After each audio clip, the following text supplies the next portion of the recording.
అందితే జుట్టు అందుకుంటే కాళ్ళు కేసీఆర్ దారి ఇదేనా? బీఆర్ఎస్ రోజు రోజుకు బలహీనపడుతుందా? ఆ పార్టీ అస్తిత్వమే ప్రమాదంలో పడిందా? ఆ పార్టీకి రాజకీయ భవిష్యత్తు శూన్యమేనా అంటే తెలంగాణలో ప్రస్తుత రాజకీయ పరిణామాల నేపథ్యంలో అవుననే సమాధానం రాజకీయ వర్గాల నుంచి వినిపిస్తోంది. 10 ఏళ్లు తెలంగాణ రాజకీయాలను శాసించిన కేసీఆర్ కేంద్రంలోనూ చక్రం తిప్పేందుకు విశ్వ ప్రయత్నాలు చేశారు. ప్రధాని నరేంద్ర మోడీని టార్గెట్ చేసుకుని దేశ రాజకీయాల్లో కీ రోల్ పోషించాలని ఉవ్విళ్లూరారు. కానీ రాజకీయాల్లో అన్ని రోజులు మనకు అనుకూలంగా ఉండవనేది జగమెరిగిన సత్యం. తెలంగాణ ప్రజలు ఇచ్చిన షాక్ కు అధికారం కోల్పోయిన కేసీఆర్ ప్రస్తుతం కాంగ్రెస్ ప్రభుత్వం, కేంద్రంలోని బీజేపీ ప్రభుత్వం నుంచి ఎదురవుతున్న ముప్పేట దాడిని ఎలా ఎదుర్కోవాలో తెలియక దిక్కుతోచని స్థితిలో పడిపోయారు. ఒకవైపు మద్యం కుంభకోణం కేసులో కూతురు కవిత కొన్ని నెలలుగా జైల్లోనే ఉంటున్నారు. ఆమెను బయటకు తీసుకొచ్చేందుకు కోర్టుల ద్వారా విశ్వ ప్రయత్నాలు చేస్తున్నప్పటికీ ఫలితం కనిపించడం లేదు. మరోవైపు రాష్ట్రంలో బీఆర్ఎస్ పార్టీ నుంచి గెలిచిన ఎమ్మెల్యేలు, ఎమ్మెల్సీలు చేజారిపోతున్నారు. వారిని కాపాడుకునేందుకు చేస్తున్న ప్రయత్నాలు విఫలమవుతున్నాయి. అన్ని వైపుల నుంచి ఎదురవుతున్న సమస్యలను పరిష్కరించుకోవాలంటే ఓ అడుగు వెనక్కు వేయాలని కేసీఆర్ భావిస్తున్నట్లు కనిపిస్తోంది. ఈ క్రమంలోనే కేంద్రం, రాష్ట్ర ప్రభుత్వాలతో రాజీ మార్గాన్ని అన్వేషిస్తున్నట్లు తెలంగాణ రాజకీయ వర్గాల్లో చర్చ జరుగుతోంది. ఉద్యమ సమయంలో బీఆర్ఎస్, అప్పట్లో టీఆర్ఎస్ తెలంగాణలో తిరుగులేని శక్తిగా ఉంది. ప్రత్యేక తెలంగాణ అవతరణ అనంతరం జరిగిన ఎన్నికల్లో కేసీఆర్ స్వల్ప ఆధిక్యంతో ప్రభుత్వాన్ని ఏర్పాటు చేశారు. ఆ సమయంలో తెలుగుదేశం, కాంగ్రెస్ పార్టీల నుంచి అనేక మంది ఎమ్మెల్యేలను బీఆర్ఎస్ పార్టీలో చేర్చుకున్నారు.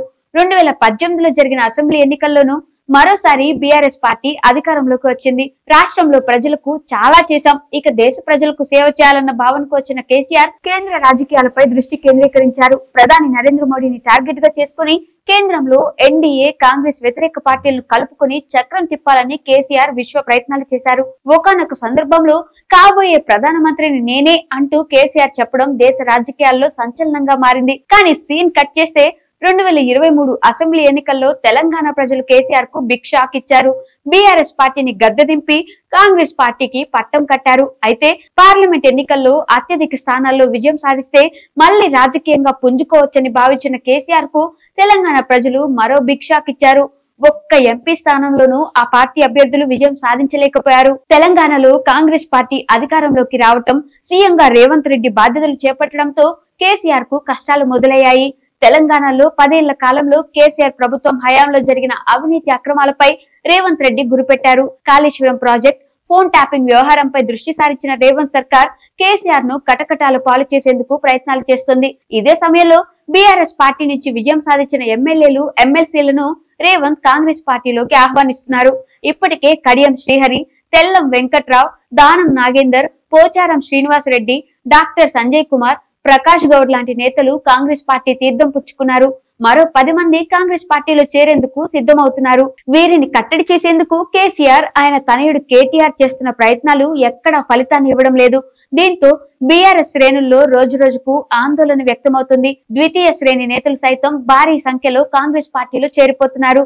తాజా పరిణామాలతో క్షేత్రస్థాయిలో బీఆర్ఎస్ బలహీనపడుతుంది. పార్టీ క్యాడర్ ను కాపాడుకునేందుకు కేసీఆర్ చేస్తున్న ప్రయత్నాలు సఫలం కాకపోగా కేంద్ర, రాష్ట్ర ప్రభుత్వాల నుంచి ఎదురయ్యే ఇబ్బందులు తట్టుకోవడం కేసీఆర్ కు కష్టంగా మారింది. దీంతో పార్టీ భవిష్యత్తును పక్కన పెట్టిన కేసీఆర్ ప్రస్తుతం ఎదురవుతున్న ఇబ్బందుల నుంచి తప్పించుకునేందుకు కేంద్ర, రాష్ట్ర ప్రభుత్వాలతో రాజీ మార్గాన్ని ఎంచుకున్నట్లు తెలుస్తుంది. బీఆర్ఎస్ పార్టీ నుంచి గెలిచిన ఎమ్మెల్యేలు 8 మంది కాంగ్రెస్ తీర్థం పుచ్చుకున్నారు.